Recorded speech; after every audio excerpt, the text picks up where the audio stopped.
Hi అండి, welcome to GS రుచులు. ఎలా ఉన్నారు? బాగున్నారా? నేను కూడా బాగున్నానండి. ఈరోజు రెసిపీ వచ్చేసి బియ్యపు పిండితో ఒక మంచి బ్రేక్ఫాస్ట్ అండి, వెజిటబుల్ బ్రేక్ఫాస్ట్. దానికి 1 కప్పు బియ్యపు పిండి, 3/4 కప్పు బొంబాయి రవ్వ, 1/2 కప్పు పెరుగు, ఈ 3 సాల్ట్ వేసుకుని ఒక మిక్సింగ్ బౌల్లో వేసుకోవాలా. 1 గంట నానబెట్టుకోవాలండి.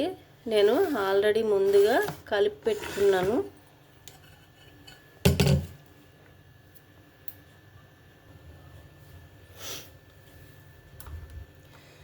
ఈ బ్రేక్ఫాస్ట్కి నేను ఆనపకాయ తురుము, క్యారెట్ తురుము, ఇది మెంతాకు అండి, కడిగి ఆరబెట్టుకున్న మెంతాకు, 4 పచ్చిమిర్చి ముక్కలు, 1 మీడియం సైజు ఉల్లిపాయ.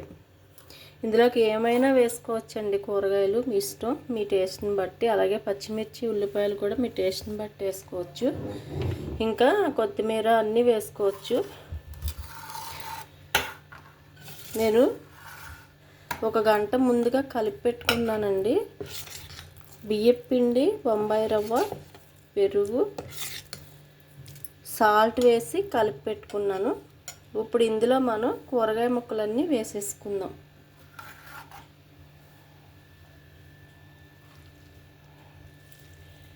అల్లం ఆనపకాయ తురుము అండి ఇది.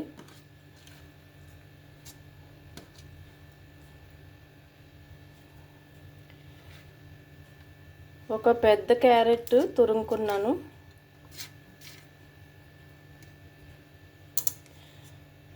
ఒక మీడియం సైజ్ కట్ అండి ఇది. మెంతికూర,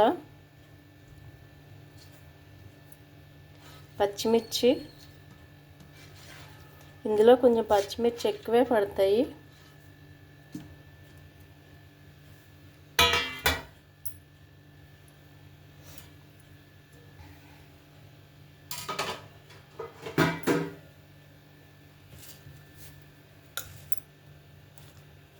ఇవన్నీ మనం కలుపుకోవాలి.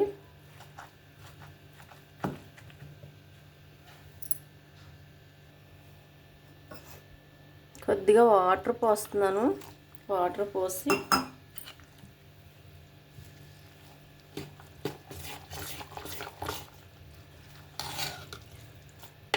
నేను 2 కప్పులు బియ్యపు పిండి, 1.5 కప్పు బొంబాయి రవ్వ కలుపుకున్నానండి.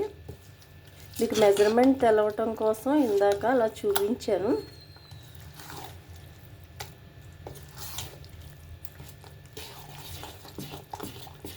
సాల్ట్ వేసి కలిపేసుకున్నాను.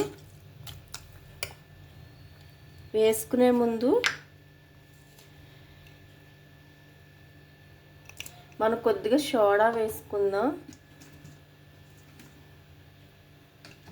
సోడా కానీ ఈనో కానీ వేసుకోవచ్చండి, ఏదైనా పర్వాలేదు.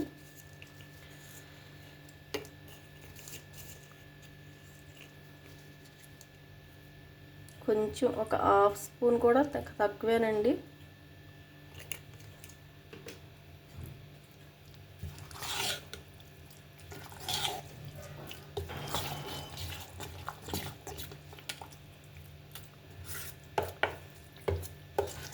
ఇందులో కొత్తిమీర వేసుకోవచ్చు, ఇంకా పాలకూర, ఆకుకూరలు ఏవైనా వేసుకోవచ్చు. నేను రెగ్యులర్గా 2-3 కూరగాయలు వేసి ఒక ఆకుకూర వేస్తానండి. చాలా టేస్ట్గా ఉంటుంది, చాలా బాగుంటుంది. ఇప్పుడు కలిపేసుకున్నాం. ఇప్పుడు స్టవ్ వెలిగించి ఆల్రెడీ కళాయి పెట్టేశాను. మనం ప్రాసెస్లోకి వెళ్ళిపోదాం.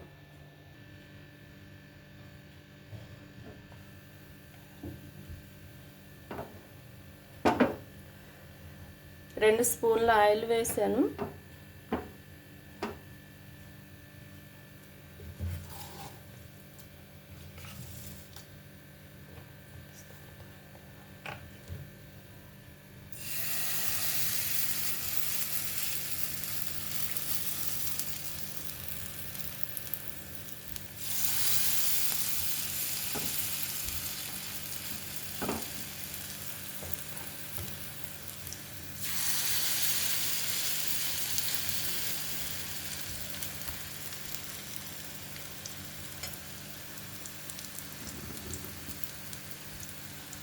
ఒక 2 నిమిషాలు మీడియం ఫ్లేమ్లో పెట్టి తర్వాత సిమ్లో పెట్టుకోవాలి. మూత పెట్టేస్తున్నాను. ఈ మగ్గటానికి ఒక 2 మినిట్స్ పడుతుందండి. తీసి చూద్దామండి ఒకసారి.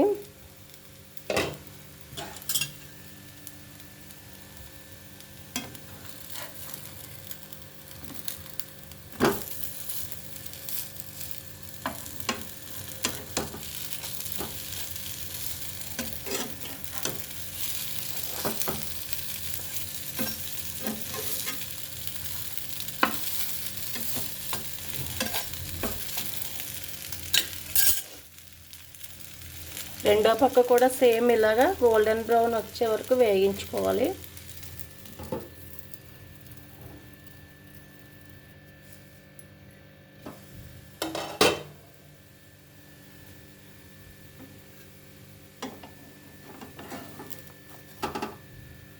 వేగిపోయినాయండి, ఇంకా తీసేద్దాము. స్టవ్ కట్టేస్తున్నాను. ఇప్పుడు మనం సర్వింగ్ బౌల్లోకి తీసేసుకుందాం. బియ్యం పిండితో వెజిటబుల్ బ్రేక్ఫాస్ట్ అండి. ఇందులో పిండి తక్కువ, వెజిటబుల్స్ ఎక్కువ ఉన్నాయి. చాలా చాలా టేస్టీగా ఉంటుంది. టమాటా చట్నీ, మీకు ఏ చట్నీ అవైలబుల్గా ఉంటే ఏ చట్నీ కన్నా బాగుంటుందండి ఇది. పల్లి చట్నీ, టమాటా చట్నీ, ఆఖరికి ఆవకాయ అయినా చాలా బాగుంటుంది. చాలా చాలా టేస్టీగా ఉంటుంది. ట్రై చేయండి. ఏ కూరగాయలన్నా వేసుకోవచ్చు, ఎన్నైనా వేసుకోవచ్చు. తప్పనిసరిగా ట్రై చేయండి. అలాగే వీడియోని లైక్ చేయండి, షేర్ చేయండి, సబ్స్క్రైబ్ చేసి నన్ను సపోర్ట్ చేయండి. ఫస్ట్ చూస్తున్న ప్రతి ఒక్కరూ కూడా ప్లీజ్ సబ్స్క్రైబ్. Thank you.